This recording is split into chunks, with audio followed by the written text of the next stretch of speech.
ಗುಂಡಿಕ್ಕಿ ಕೊಲ್ಲಿ ಈಶ್ವರಪ್ಪ ಮಾತನ್ನ ಈಗ ಪ್ರಮೋದ್ ಮುತಾಲಿಕ್ ಅವರು ಸಮರ್ಥನೆ ಮಾಡ್ಕೊಂಡಿದ್ದಾರೆ. ಅವ್ರು ಹೇಳೋದ್ರಲ್ಲಿ ತಪ್ಪೇನಿದೆ? ಅವ್ರು ಹೇಳಿದ್ ಸರಿ ಇದೆ.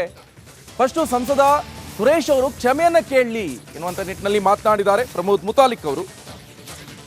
ಈಗಾಗಲೇ ಗುಂಡಿಕ್ಕಿ ಕೊಲ್ಲಿ ಅನ್ನುವಂತ ಮಾತು ಸಾಕಷ್ಟು ಚರ್ಚೆ ಆಗ್ತಾ ಇರುವಂಥದ್ದು. ಈ ಸಂದರ್ಭದಲ್ಲಿ ಪ್ರಮೋದ್ ಮುತಾಲಿಕ್ ಅವರ ಮಾತನ್ನ ಸಮರ್ಥನೆ ಮಾಡ್ಕೊಂಡಿದ್ದಾರೆ. ಈಶ್ವರಪ್ಪ ಹೇಳಿರೋದು ಸರಿ ಇದೆ, ಅವ್ರು ಹೇಳಿದ್ರಲ್ಲಿ ತಪ್ಪಿಲ್ಲ. ಡಿ.ಕೆ. ಸುರೇಶ್ ತಮ್ಮ ಹೇಳಿಕೆ ವಾಪಸ್ ಪಡೆದು ಕ್ಷಮೆಯನ್ನ ಕೇಳಬೇಕು ಅಂತ ಶ್ರೀರಾಮ ಸೇನೆಯ ಸಂಸ್ಥಾಪಕ ಪ್ರಮೋದ್ ಮುತಾಲಿಕ್ ಹೇಳ್ತಾ ಇರುವಂಥದ್ದು. ಸೊ ಬೇಕಾದ ಡಿ.ಕೆ. ಸುರೇಶ್ ಅವರ ಹೇಳಿಕೆ ಆಗಲಿ, ಅದನ್ನು ಸಮರ್ಥನೆ ಮಾಡಿಕೊಳ್ಳುವಂಥ ಬೇರೆ ಬೇರೆ ವ್ಯಕ್ತಿಗಳಾಗಲಿ, ಕಾಂಗ್ರೆಸ್ನವರಾಗಲಿ, ಇದು ಸರಿಯಲ್ಲ. ಅದನ್ನು ಕೂಡಲೇ ವಾಪಸ್ ತಗೊಳ್ಬೇಕು.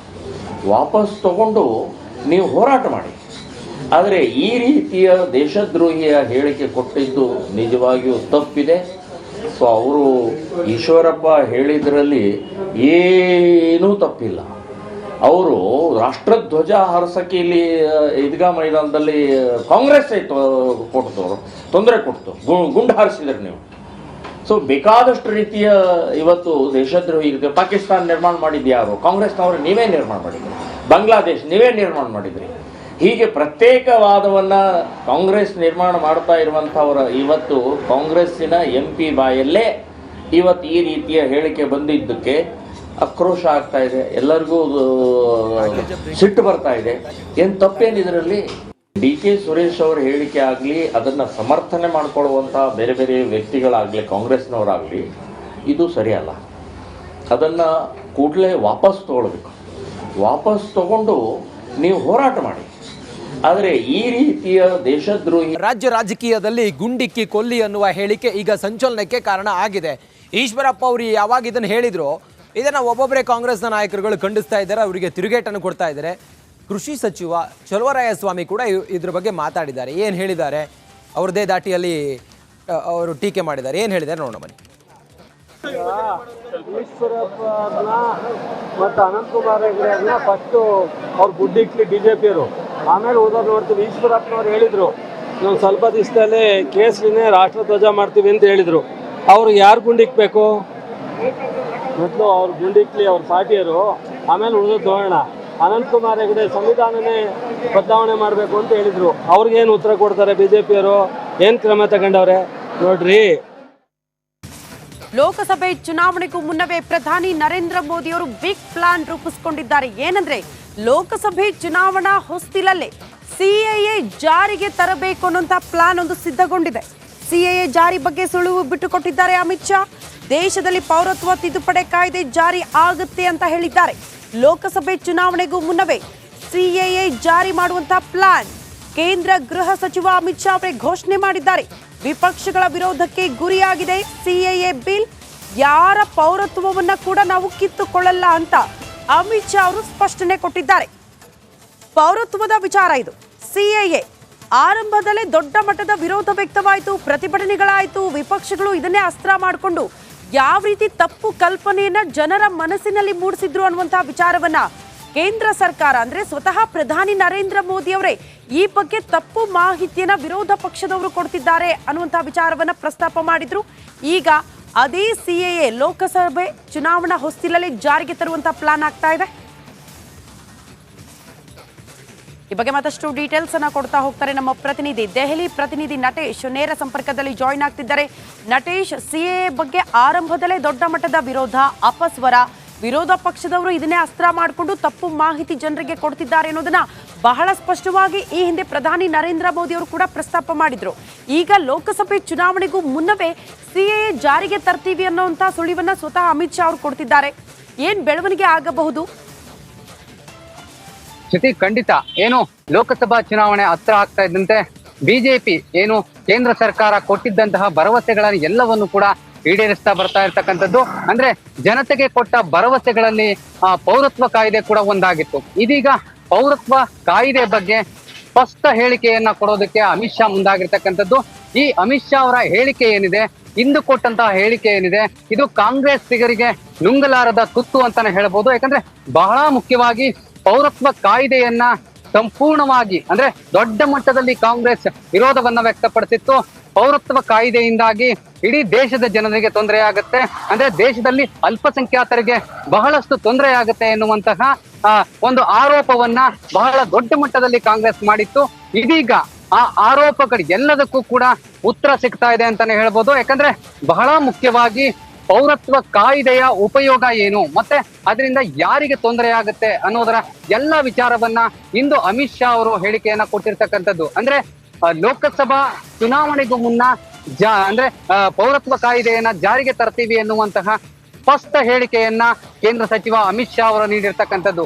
ಇಲ್ಲಿ ಇನ್ನೂ ಮುಖ್ಯವಾಗಿ ನಾವು ಯೋಚನೆ ಮಾಡಬೇಕು ಅಂತಂದ್ರೆ ಇನ್ನು ಪೌರತ್ವ ಕಾಯ್ದೆಯಿಂದ ಏನೆಲ್ಲ ಉಪಯೋಗಗಳಾಗ್ತವೆ ಎನ್ನುವಂತಹ ಹೇಳಿಕೆಯನ್ನ ಕೊಡ್ತಾ ಹೋಗ್ತಾ ಇರ್ತಕ್ಕಂಥದ್ದು ಬಹಳ ಮುಖ್ಯವಾಗುತ್ತೆ. ಇಲ್ಲಿ ಪ್ರಮುಖವಾಗಿ ಅಮಿತ್ ಶಾ ಅವರ ಹೇಳಿಕೆ ಕಾಂಗ್ರೆಸ್ಸಿಗರಿಗೆ ಒಂದು ರೀತಿ ಆತಂಕವನ್ನ ಉಂಟು ಮಾಡಿದೆ ಅಂತಾನೆ ಹೇಳ್ಬೋದು. ಹಾಗಾಗಿ ಇಲ್ಲಿ ಅಲ್ಪಸಂಖ್ಯಾತರಿಗೆ ಸಂಬಂಧಪಟ್ಟಂತೆ ಕೂಡ ಹೇಳಿಕೆಯನ್ನ ಕೊಟ್ಟಿರ್ತಕ್ಕಂಥದ್ದು. ಅಂದ್ರೆ ದೇಶದಲ್ಲಿ ಇರ್ತಕ್ಕಂತಹ ಅಲ್ಪಸಂಖ್ಯಾತರು, ಧಾರ್ಮಿಕ ಅಲ್ಪಸಂಖ್ಯಾತರಿಗೆ ಯಾವುದೇ ರೀತಿಯ ತೊಂದರೆಗಳಾಗಲ್ಲ. ಪೌರತ್ವ ಕಾಯ್ದೆ ಅಂದ್ರೆ ಬೇರೆ ದೇಶಗಳಿಂದ ನಮ್ಮ ದೇಶದಲ್ಲಿ ಬಂದಿರತಕ್ಕಂತಹ ನೆರೆಹೊರೆಯವರೆಗೂ ಕೂಡ ಪೌರತ್ವವನ್ನ ಕೊಡ್ತೇವೆ ಎನ್ನುವಂತಹ ಸ್ಪಷ್ಟ ಹೇಳಿಕೆಯನ್ನ ಅಮಿತ್ ಶಾ ಅವರು ಕೊಟ್ಟಿರ್ತಕ್ಕಂಥದ್ದು. ಇಲ್ಲಿ ಬಹಳ ಮುಖ್ಯವಾಗಿ ಪೌರತ್ವ ಕಾಯ್ದೆಯ ಎಲ್ಲಾ ವಿಚಾರಗಳನ್ನ ಅಮಿತ್ ಶಾ ಅವರು ತೆರೆದಿಡುವ ಪ್ರಯತ್ನವನ್ನ ಮಾಡ್ತಾ ಇದ್ದಾರೆ. ಯಾಕಂದ್ರೆ ಕಾಂಗ್ರೆಸ್ ಆರೋಪ ಏನಿದೆ ಅದು ಸುಳ್ಳು ಎನ್ನುವ ಸ್ಪಷ್ಟ ಸಂದೇಶವನ್ನ, ಸ್ಪಷ್ಟ ಹೇಳಿಕೆಯನ್ನ ಅಮಿತ್ ಶಾ ಅವರು ಕೊಡ್ತಾ ಇರ್ತಕ್ಕಂಥದ್ದು. ಶ್ರುತಿ. ಓಕೆ ನಟೇಶ್, ಧನ್ಯವಾದಗಳು ತಮ್ಮೆಲ್ಲ ಮಾಹಿತಿಗೆ. ಶ್ರೀರಾಮನಿಗೆ ಮತ್ತೆ ಪ್ರಧಾನಿ ನರೇಂದ್ರ ಮೋದಿ ಅವರಿಗೆ ಅವಹೇಳನಕಾರಿಯಾಗಿ ಮಾತಾಡಿದ್ದಾರೆ, ಮತ್ತೆ ಅವಹೇಳನಕಾರಿಯಾಗಿ ಮಕ್ಕಳ ಮನಸ್ಸಿನಲ್ಲಿ ಬಿತ್ತರಿಸಿದ್ದಾರೆ ಅನ್ನೋ ಕಾರಣಕ್ಕೋಸ್ಕರ ಮಂಗಳೂರಿನಲ್ಲಿ, ದಕ್ಷಿಣ ಕನ್ನಡದ ಮಂಗಳೂರಿನ ಜೆರೋಸಾ ಶಿಕ್ಷಣ ಸಂಸ್ಥೆಯಲ್ಲಿ ಪೋಷಕರು ಗಲಾಟೆಯನ್ನು ಮಾಡ್ತಾ ಇದ್ದಾರೆ. ವಿದ್ಯೆ ಹೇಳಬೇಕಾದಂಥ ಶಿಕ್ಷಕರು, ಶಿಕ್ಷಕಿಯರು ಶ್ರೀರಾಮನ ಬಗ್ಗೆ, ನಮ್ಮ ಧರ್ಮದ ಬಗ್ಗೆ, ಮೋದಿ ಬಗ್ಗೆ ಅವಹೇಳನಕಾರಿಯಾಗಿ ಮಾತಾಡ್ತಾ ಇದ್ದಾರೆ ಅಂಥೇಳಿ ಜೆರೋಸಾ ಶಿಕ್ಷಣ ಸಂಸ್ಥೆಗೆ ಪೋಷಕರು ಮುತ್ತಿಗೆ ಹಾಕಿದ್ದಾರೆ. ಮುತ್ತಿಗೆ ಹಾಕಿ ಆಕ್ರೋಶವನ್ನು ಹೊರಹಾಕಿದ್ದಾರೆ. ಶಾಲಾ ಶಿಕ್ಷಕಿಯಿಂದ ರಾಮನ ಬಗ್ಗೆ ಅವಹೇಳನಕಾರಿಯಾಗಿ ಪಾಠ ಮಾಡ್ತಾ ಇದ್ದಾರೆ ಮಕ್ಕಳಿಗೆ. ಶಿಕ್ಷಕಿ ಪ್ರಭಾ ಎಂಬುವವರು ರಾಮದೇವರನ್ನ ಅವಹೇಳನಕಾರಿಯಾಗಿ ಮಕ್ಕಳ ಬಳಿ ತಿಳಿಸ್ತಾ ಇದ್ದಾರೆ. ಶಿಕ್ಷಕಿ ಪ್ರಭಾರನ್ನ ಈ ಕೂಡಲೇ ಅಮಾನತು ಮಾಡಬೇಕು ಅಂತೇಳಿ ಆಗ್ರಹಿಸ್ತಾ ಇದ್ದಾರೆ. ಶಾಲೆಯ ಎದುರು ಹಿಂದೂ ಸಂಘಟನೆಯ ಕಾರ್ಯಕರ್ತರು ಕೂಡ ಜಮಾಯಿಸಿದ್ದಾರೆ, ಆಕ್ರೋಶವನ್ನು ಹೊರಹಾಕ್ತಾ ಇದ್ದಾರೆ. ಜೆರೋಸಾ ಶಿಕ್ಷಣ ಸಂಸ್ಥೆಯ ಆಡಳಿತ ಮಂಡಳಿಯ ವಿರುದ್ಧ ಮತ್ತೆ ಯಾರು ಆ ಶಿಕ್ಷಕಿ ಮಕ್ಕಳಿಗೆ ಶ್ರೀರಾಮನ ಬಗ್ಗೆ ಕಲ್ಪನೆಯನ್ನ ಕೆಟ್ಟದಾಗಿ ಬಿಂಬಿಸಿದ್ರು ಮಕ್ಕಳ ಬಳಿಯಲ್ಲಿ ಪಾಠ ಮಾಡಿರುವಂಥ ಶಿಕ್ಷಕಿ ಪ್ರಭಾ ಅವರ ಫೋಟೋ ಕೂಡ ಗಮನಿಸ್ತಾ ಇದ್ದೀರಲ್ಲ, ಇದೇ ಶಿಕ್ಷಕಿಯನ್ನ ಅಮಾನತು ಮಾಡಬೇಕು ಅಂಥೇಳಿ ಅಲ್ಲಿ ಸೇರಿದಂಥ ಹಿಂದೂ ಸಂಘಟನೆಯ ಕಾರ್ಯಕರ್ತರು ಮತ್ತು ಆ ಶಾಲೆಯಲ್ಲಿ ಓದುತ್ತಿರುವ ಮಕ್ಕಳ ಪೋಷಕರು ಶಾಲೆಗೆ ಮುತ್ತಿಗೆ ಹಾಕಿ ಆಕ್ರೋಶವನ್ನು ಹೊರ ಹಾಕ್ತಾ ಇದ್ದಾರೆ. ಕಾಂಗ್ರೆಸ್ನ ಮುಖಂಡ ಐವಾನ್ ಡಿಸೋಜಾ ಅವರು ಕೂಡ ಇಷ್ಟೆಲ್ಲ ಪರಿಸ್ಥಿತಿ ಕಸಿಬಿಸಿ ಆಗ್ತಿರುವಂಥ ಸಂದರ್ಭದಲ್ಲಿ ಅಲ್ಲಿಗೆ ಬಂದರು, ಪರಿಶೀಲನೆ ಮಾಡಿದ್ರು, ಏನಾಯಿತು ಅನ್ನೋದ್ರ ಬಗ್ಗೆ ಮಾಹಿತಿಯನ್ನು ಪಡೆದುಕೊಂಡ್ರು. ನಾವು ಯಾರ ಶಿಕ್ಷಕ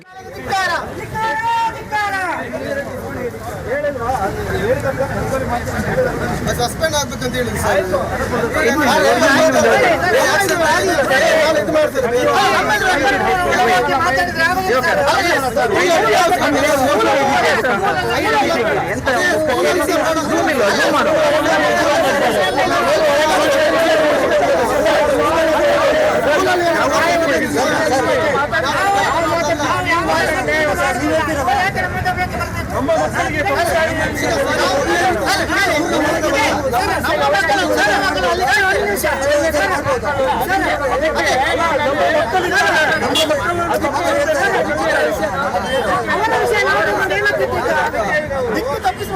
ಬೇರೆ ಜಾತಿಯವರನ್ನ ನಾವೇನಾದ್ರೂ ಹೇಳಿದ್ರೆ ಎಂತ ಕ್ರಮ ತಗೊಳ್ತಾರೆ. 5 ವರ್ಷದಿಂದ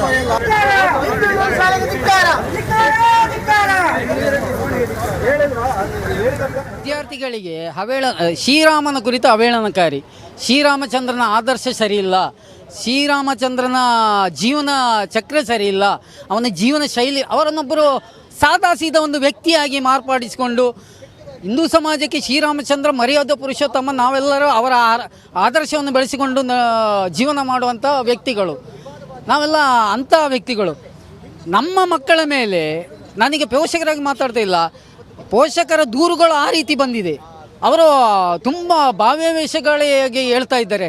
ನಾವು ಇಂಥ ಶಾಲೆಗೆ ನಮ್ಮ ಮಕ್ಕಳನ್ನು ಅಡ್ಕೊಂಡು ಈ ಮಕ್ಕಳಿಂದ ನಾವು ಏನನ್ನು ನಿರೀಕ್ಷೆ ಮಾಡಲಿಕ್ಕೆ ಸಾಧ್ಯ ಇದೆ? ನಾಳೆ ದಿನ ಈ ಮಕ್ಕಳು ದೇಶ ದ್ರೋಹದ ಬಗ್ಗೆ ಏನಾದರೂ ದಾರಿ ತಪ್ಪಿ ಹೋದರೆ ಏನಾಗ್ಬೋದು?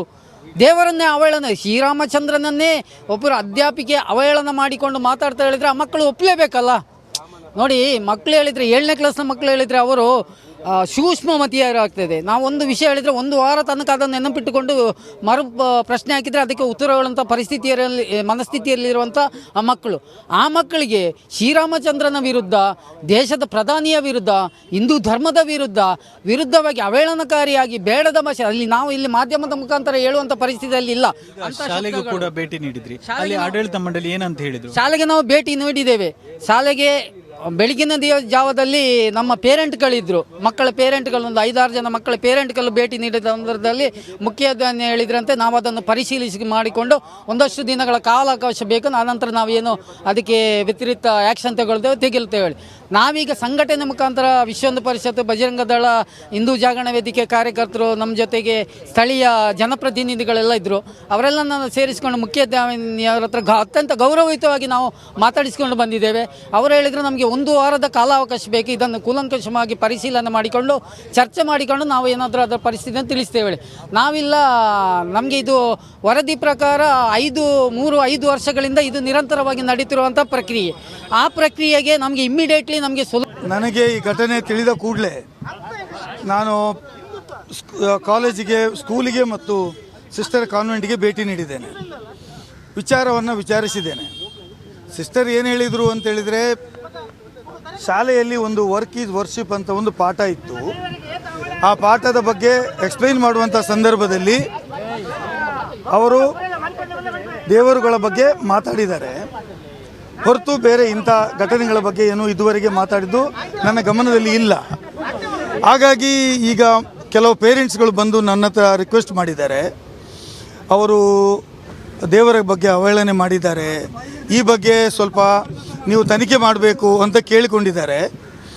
ನಾನು ಸೋಮವಾರ ದಿವಸ ಮಕ್ಕಳ ಹತ್ರವೂ ಮಾತಾಡ್ತೇನೆ, ಸಿಸ್ಟರ್ ಹತ್ರವೂ ಮಾತಾಡ್ತೇನೆ, ಯಾರು ಟೀಚರ್ ಅವ್ರ ಹತ್ರವೂ ಮಾತಾಡ್ತೇನೆ, ವಿಷಯ ತಿಳ್ಕೊಂಡು ಆ ಬಗ್ಗೆ ವಿಚಾರ ಮಾಡಿ ಮತ್ತೆ ಒಂದು ತೀರ್ಮಾನಕ್ಕೆ ಬರ್ತೇನೆ ಅಂತ ಮಾತನ್ನು ಹೇಳಿದ್ದಾರೆ. ಅದರ ಮಧ್ಯದಲ್ಲಿ ಕೆಲವು ಯುವಕರು ಮತ್ತು ಕೆಲವು ಪೇರೆಂಟ್ಸ್ಗಳು ಬಂದು ಭೇಟಿ ಮಾಡಿ ಅವರಿಗೆ ನೀವು ಈಗಾಗಲೇ ಸಸ್ಪೆಂಡ್ ಮಾಡಬೇಕು ಟೀಚರ್ನೆಲ್ಲ ಕೇಳಿಕೊಂಡಿದ್ದಾರೆ. ಅದಕ್ಕೆ ಅವರು ಹೇಳಿದ್ದಾರೆ ತನಿಖೆ ಮಾಡುವುದು ಫಸ್ಟು, ತನಿಖೆ ಆದ ಮೇಲೆ ಬೇರೆ ಏನು ವಿಚಾರ ಇದೆ ಅದು ಮಾಡ್ತೇವೆ ಅಂತ ಹೇಳಿದ್ದಾರೆ. ಯಾಕಂತ ಹೇಳಿದರೆ ಯಾವುದೇ ವಿಚಾರ